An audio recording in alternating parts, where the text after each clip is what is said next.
अस्सलाम वालेकुम, मैं हूं दिल इम्तियाज़ और आप देख रहे हैं तख्ती ऑनलाइन और मिलते हैं हम एक स्पेस रॉक से जिसका नाम था एरोकॉट। एरोकॉट एक बाइनरी कॉन्टैक्ट बॉडी है जिसमें दो बॉडीज लोबिया की तरह आपस में जुड़ी हुई हैं और ये ऑब्जेक्ट केबीओ है, काइपर बेल्ट ऑब्जेक्ट है। काइपर बेल्ट में पाया जाता है। काइपर बेल्ट में इस किस्म की रॉक्स बहुत ज़्यादा हैं, इसीलिए हमने इस रॉक को न्यू होराइजन टेलीस्कोप के ज़रिए देखने की कोशिश की और ये तस्वीर न्यू होराइजन टेलीस्कोप से ही खींची गई है। लेकिन इस मॉडल ने, इस रॉक ने हमारे सोलर सिस्टम के बनने के मॉडल को चैलेंज कर दिया, क्योंकि हम ये समझते थे कि सोलर सिस्टम जब बना तो उसकी सूरज के गिर्द एक्रेशन डिस्क थी और वो एक्रेशन डिस्क बहुत तेज़ी से उसमें चीज़ें मूव कर रही थी और वो बहुत ज़ोर से एक दूसरे को लग रही थी करीब, क्योंकि हिद्दत ज़्यादा थी। इसलिए यहाँ पर रॉकी मेटल्स जो हैं, रॉक्स जो मेटल्स के साथ ही वो इकट्ठी होती रही और उन्होंने छोटे प्लैनेट्स बना दिए जो कि डस्टी और रॉकी प्लैनेट्स हैं। और जब हम सूरज से दूर जाते हैं तो वहाँ पर गैस जायंट्स इकट्ठे होते गए और वहाँ पर हमें गैस जायंट्स मिलते हैं। एक चीज़ गौर करने की है कि हमने ये कहा कि सोलर सिस्टम में जो शुरू की वक्त थे उसमें बहुत ज़्यादा वायलेंट किस्म की कोलिजन्स हो रही थी, बहुत ज़्यादा टक्करें हो रही थी और चीज़ें बहुत ज़्यादा हंगामा खेज थी। लेकिन ये केबीओ इस चीज़ को चैलेंज करता है, क्योंकि जब दो पत्थर आके स्लो एक दूसरे से लगते हैं तो इस किस्म की शक्ल बनाते हैं।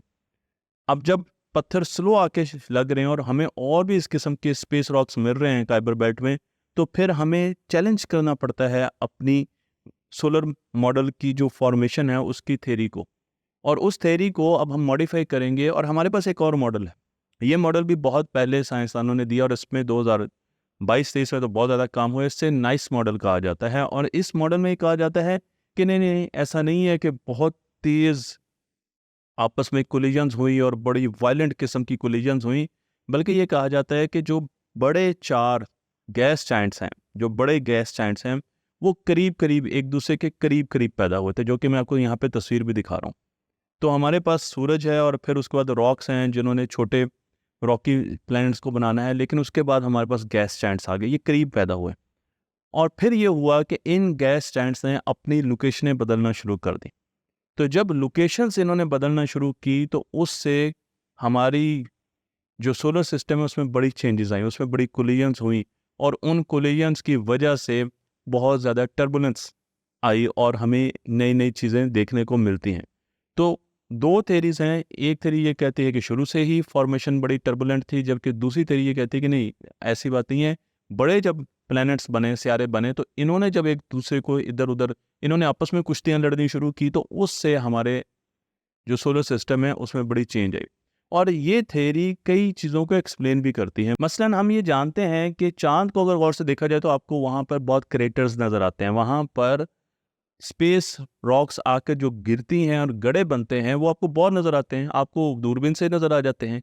ज़मीन पर भी बहुत से क्रेटर्स हैं, लेकिन ज़मीन पर पानी की वजह से उनको काफ़ी हद तक वो हमारी नज़रों से ओझल हो गए हैं। इसी तरीके से मरीख पर आपको क्रेटर्स नज़र आते हैं। तो ये क्रेटर्स कैसे बने? क्या हुआ कि एकदम इतने ज़्यादा रॉक्स ज़मीन और मरीख और चाँद की तरफ आईं? इसे हैवी बम्बार्डमेंट कहते हैं और इस हैवी बम्बार्डमेंट को एक्सप्लेन करती है ये थ्योरी। ये थ्योरी कहती है कि जब दो बड़े जायंट सैटर्न और जुपिटर इन्होंने आपस में कुश्तियाँ शुरू की और इन्होंने ऑर्बिट्स भी बदले, ये भी कहा जाता है कि इन्होंने अपने ऑर्बिट्स को बदला, तो उस वक्त जो बेल्ट थी, एस्ट्रॉयड बेल्ट थी, उससे बहुत से एस्ट्रॉयड हम ज़मीन की तरफ और अंदर वाले जो प्लैनेट्स हैं उनकी तरफ आए और वो आकर लगना शुरू हो गए। अब यहाँ पर तो सोलर सिस्टम के जो नाइस मॉडल है वो बड़े अच्छे तरीके से ये चीज़ें एक्सप्लेन कर रहा है, लेकिन कई चीज़ें ये एक्सप्लेन नहीं कर पाता। ये एक्सप्लेन नहीं कर पाता कि मुख्तलिफ जो प्लैनेट्स हैं उनके गिर्द रिंग्स कैसे बने। नाइस थ्योरी इसे एक्सप्लेन नहीं कर पाती, तो इसकी अपनी भी कमज़ोरियां हैं। ऐसा नहीं है कि ये फ़ौरन आकर रिप्लेस कर देगी बाकी थ्योरीज़ को, लेकिन इसकी अपनी भी कमज़ोरियां हैं कि ये कई चीज़ों को एक्सप्लेन नहीं कर पाती, कई चीज़ों को बहुत अच्छे तरीके से एक्सप्लेन कर पाती है। हम अगर एरोकोट की शक्ल को देखें तो हमें पता चलता है कि जो नेपच्यून की ट्रांजिशन हुई थी, नेपच्यून ने जो अपनी जगह बदली वो बहुत ज़्यादा वायलेंट नहीं थी। उसके दौरान बहुत ज़्यादा इर्ताश पैदा नहीं हुआ सोलर सिस्टम में। क्यों?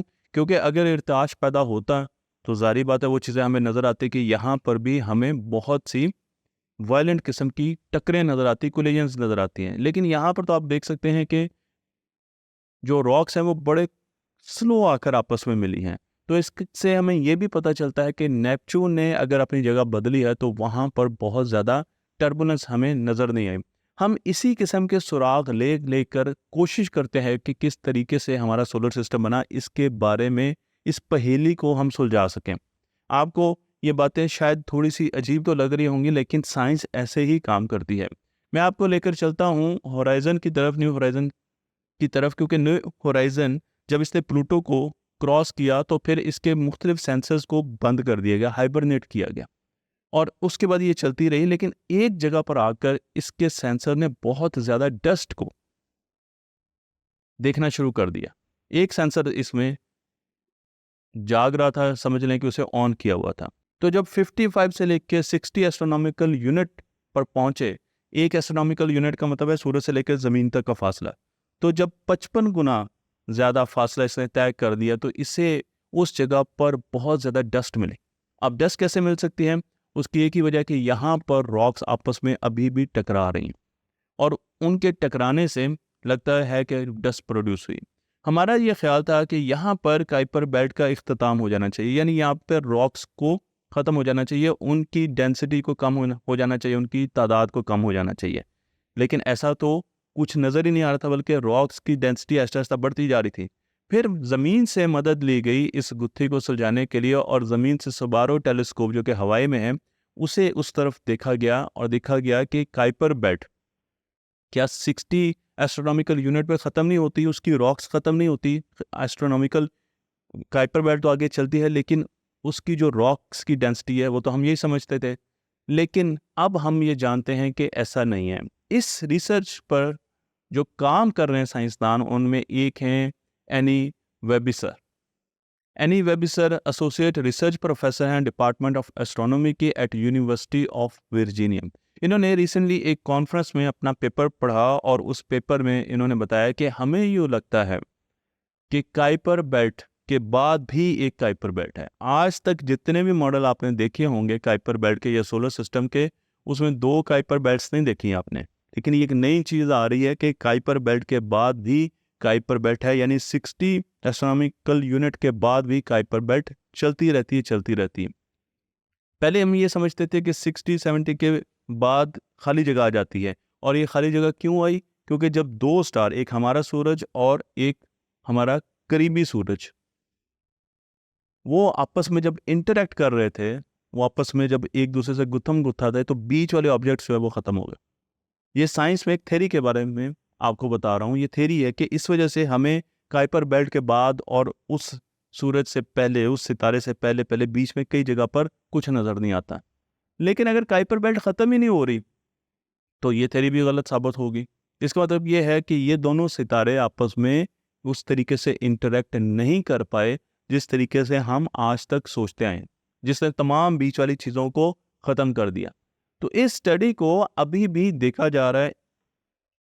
इनका ये कहना है, इन साइंसदानों का ये कहना है कि अगर हम फ़ौरन ये कहना शुरू कर दें कि जी काइपर बेल्ट दूसरी भी आ गई और हमारा सोलर सिस्टम का निज़ाम जो है, मॉडल जो है बिल्कुल गलत है, तो ये ठीक नहीं। उसकी वजह ये है कि इस वक्त ये पेपर पीयर रिव्यूड नहीं है, यानी इसको किसी और साइंसदान ने रिव्यू नहीं किया। जब दुनिया में और साइंसदान भी इसी डेटा को हासिल करके, यही एनालिसिस करके, यही रिजल्ट हमें देना शुरू करेंगे, तो हम ये कह सकते हैं कि वाकई काइपर बेल्ट ख़त्म नहीं होती 60 एस्ट्रोनॉमिकल यूनिट में। एक और तरीका भी तो हो सकता है। यही साइंसदान ये कहते हैं कि ज़रूरी नहीं है कि काइपर बेल्ट सर्कुलर हो, डोनट शेप की हो, जिस तरह हम अमूमन तस्वीर में दिखाते हैं। हो सकता है कि एक तरफ काइपर बेल्ट ज़्यादा बड़ी हो, उसका डायमीटर ज़्यादा हो, इस डिस्क का डायमीटर ज़्यादा हो, और हमारा न्यू होराइजन जो स्पेस क्राफ्ट है वो भी उसी तरफ जा रहा है। तो इसलिए वो 60 एस्ट्रोनॉमिकल यूनिट के बावजूद, तय करने के बावजूद भी काइपर बेल्ट से बाहर नहीं निकला। यानी इमेजिन कीजिए एक ऐसा डोनट जो एक तरफ से बहुत बड़ा है और दूसरी तरफ से छोटा है। तो अगर आप बड़ी साइड की तरफ जा रहे हैं तो आपको लगेगा कि ये डोनट जो है ये तो कभी ख़त्म ही नहीं होगा, हालांकि वो कुछ अरसे के बाद ख़त्म हो जाएगा।